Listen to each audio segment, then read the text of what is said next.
So let's go with blood pH as the next thing we're going to discuss. Blood pH is so very important because blood is going to be delivered to each cell in the body. Therefore, if blood pH is off, you could alter the pH of a lot of tissues throughout the body. Normally, blood pH should be somewhere between 7.35 and 7.45.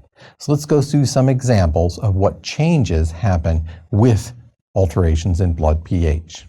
If you add hydrogen ions to the blood, you get an acidemia. So an acidemia is a pH less than 7.35.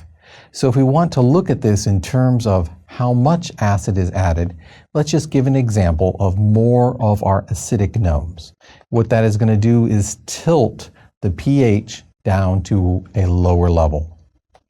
If you think about reducing the amount of hydrogen ions, this now becomes more basic, and you have an alkalemia.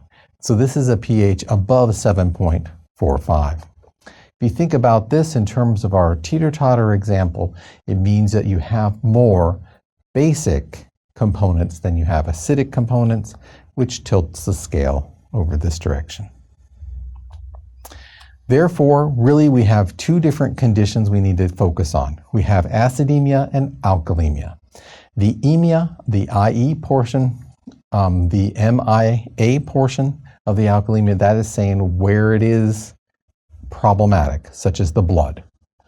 When you look at blood pH, this kind of scale works very well to be able to emphasize how many more hydrogen ions you have at low pHs compared to high pHs. So in this case, if we have blood pH on the x-axis and we have the hydrogen ions on the y, you can see this logarithmic scale. If you dramatically increase the number of hydrogen ions, you reduce the pH.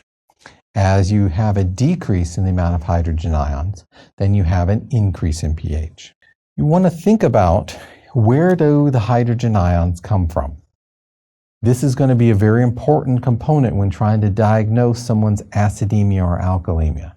Where are the hydrogen ions from? So always ask yourself that. The second thing is we're going to be able to buffer some of those hydrogen ions. To buffer something means that you will bind it to another molecule. You take it out of concentration.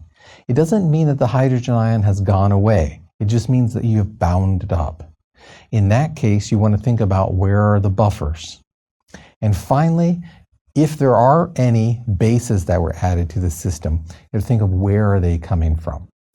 So if you always think about, okay, where are the hydrogen ions coming from? Where are the bases coming from? Where's the bicarb coming from? You'll be able to help your diagnostic procedure to be able to figure out why you have an acidemia or an alkalemia.